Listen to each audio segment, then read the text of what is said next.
Tadepalli media సమావేశంలో మాజీ మంత్రి రోజా మీడియాతో మాట్లాడుతున్నారా, లైవ్ చూద్దాం. సాధికారత దిశగా నడిపించారో మనం కళ్ళారా చూసాం. అలాంటి మహిళలకి ఈరోజు తమకు ఒక సమస్య వచ్చినా, ప్రభుత్వం తమకు మోసం చేసినా ఎక్కడికి వెళ్ళి చెప్పుకోవాలి, ఏం చెప్పుకోవాలో కూడా తెలియని పరిస్థితికి భయభ్రాంతుల్ని గురి చేశారు. ఎవరైనా కూటమి ప్రభుత్వం చేసిన తప్పుల్ని, మోసాల్ని ఎత్తి చూపిస్తే ఇమీడియట్గా వాళ్ళ మీద ఫేక్ కేసులు పెట్టి ఏ విధంగా పోలీసుల వ్యవస్థని ఉపయోగించుకొని మహిళల్ని జైల్లో పెట్టిస్తున్నారు, నాయకుల్ని జైల్లో పెట్టిస్తున్నారో మనం కళ్ళారా చూస్తున్నాం. అండ్ మహిళకి కావాల్సిన భద్రత కోసం జగన్మోహన్ రెడ్డి గారు ఎన్నో దిశ యాప్ కానీ, దిశ పోలీస్ స్టేషన్లు కానీ, మహిళా పోలీసుల్ని రిక్రూట్ చేయటం కానీ ఎంత పెద్ద మనసుతో చేసి ఆడవాళ్ళని కాపాడుకున్నారో మనం కళ్ళారా చూసాం. కానీ అదే కూటమి ప్రభుత్వం అధికారంలోకి వచ్చాక దిశ యాప్ని కానీ, దిశ పోలీస్ స్టేషన్లు కానీ, మహిళా భద్రతకి సంబంధించిన ప్రతి దాన్ని ఎలా నిర్వీర్యం చేశారో మనం కళ్ళారా చూసాం. అంటే మహిళ అంటే గౌరవం లేదు, మహిళ అంటే అభిమానం లేదు, మహిళకి చేయాలన్న చిత్తశుద్ధి ఈ కూటమి ప్రభుత్వంలో ఉన్న సీఎం చంద్రబాబు నాయుడుకి కానీ, డిప్యూటీ సీఎం పవన్ కళ్యాణ్కి కానీ, అలాగే హోంమంత్రి అనితకి లేకపోవటం చాలా బాధాకరమని కూడా ఈ సందర్భంగా తెలియజేసుకుంటున్నాను. జగనన్న ఉన్నప్పుడు మీరు చూస్తే చెప్పుకోవడానికి గుర్తురానన్ని పథకాలు, చేయూత కానీ, అమ్మఒడి కానీ, ఆసరా కానీ, ఇల్లు కానీ, రైతు భరోసా కానీ, సున్నా వడ్డీ కానీ, ఇలా చెప్పుకుంటూ పోతే ఎన్నో ఎన్నో పథకాలు ఇచ్చారు.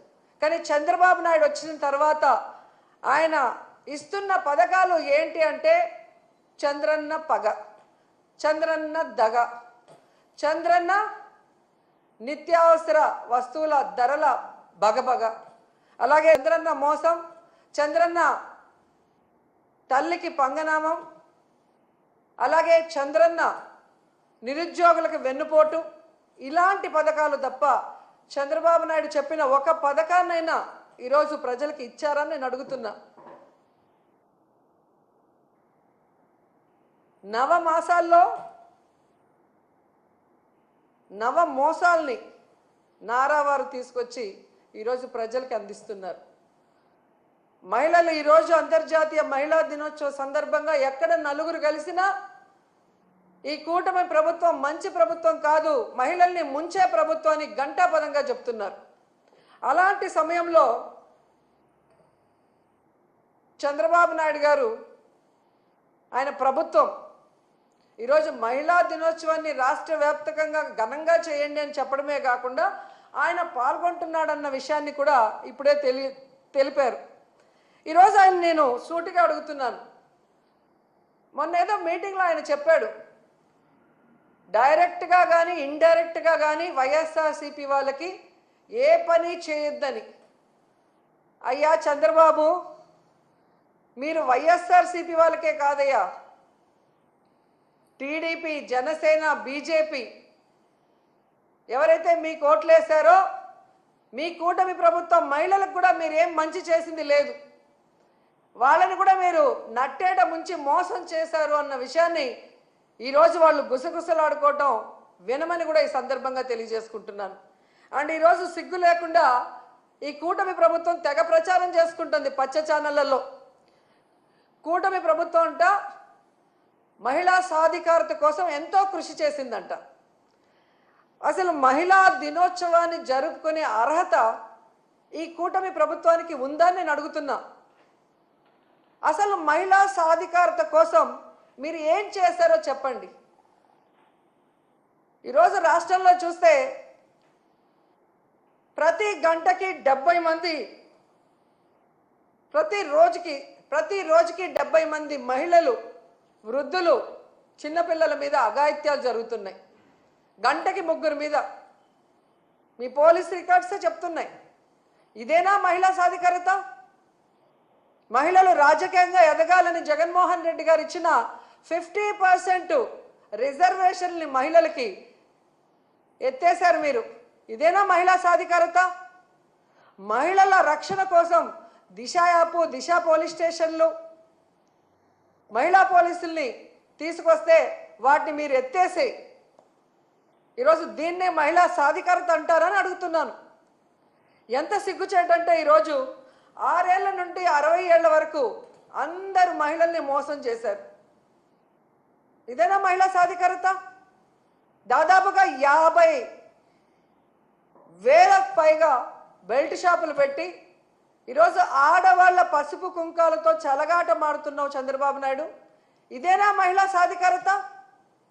అలాగే మీరు చూస్తే తల్లికి వందనం పథకం పెట్టి గత బడ్జెట్లోనూ ఈ బడ్జెట్లోనూ డబ్బులైతే కేటాయిస్తున్నారు, కానీ తల్లికి పంగనామాలు పెట్టడం తప్ప తల్లికి వందనం ఇవ్వని మీరు ఇదే మహిళా సాధికారత అని ప్రచారం చేసుకుంటున్నారా? ఎంత ఘోరం అంటే ఈరోజు ఎస్సీ, ఎస్టీ, బీసీ, మైనారిటీ వర్గాలకి చేయూతని జగనన్న ఇస్తుంటే దాన్ని కూడా ఆపేసి మీరిస్తానన్న 50 సంవత్సరాలకే పింఛన్ని కూడా ఎగగొట్టడమేనా మహిళా సాధికారత అంటే? ఎంత బాధాకరం అంటే ఈరోజు వాలంటీర్లో సగానికి పైగా మహిళలు 1,70,000 మందికి ఈరోజు మీరు 10,000 ఇస్తామని చెప్పి ఆశ చూపించి వాళ్ళని నడి రోడ్డులో తోసేయటమేనా మహిళా సాధికారత అంటే? ఎంత బాధాకరం అంటే అసలు ఈరోజు నిరుద్యోగ మహిళలు ఉద్యోగం వస్తుంది లేదా నిరుద్యోగ వృత్తి 3,000 వస్తుందని ఎదురు చూసిన వాళ్ళని వెన్నుపోటు పొడవటమేనా మహిళా సాధికారత అంటే? అసలు ఆడపిల్ల అంటే మీకు గౌరవం లేదు, ప్రేమ లేదు. ఎందుకంటే మీకు ఆడపిల్ల లేదు. సో ఆడవాళ్ళకి ఇచ్చిన వాగ్దానాల్ని నెరవేర్చాలన్న చిత్తశుద్ధి మీకు లేదు. ఆడవాళ్ళకి రక్షణ కల్పించాలన్న చిత్తశుద్ధి మీకు లేదు. ఆడవాళ్ళని అభివృద్ధిలోకి తీసుకురావాలన్న చిత్తశుద్ధి మీకు లేకపోవడం అనేది ఈ రాష్ట్రంలో ఉన్న మహిళలకి దురదృష్టంగా మారిందని కూడా ఈ సందర్భంగా తెలియజేసుకుంటున్నా. ఎందుకంటే ఈరోజు ఏదో గొప్పగా మహిళలంతా తిరగబడతారనుకొని తెలుసుకున్నాడేమో, కానీ మహిళా దినోత్సవం సందర్భంగా ఆయన ఒక యాప్ని ప్రవేశపెట్టబోతున్నాడు అని తెలిసింది.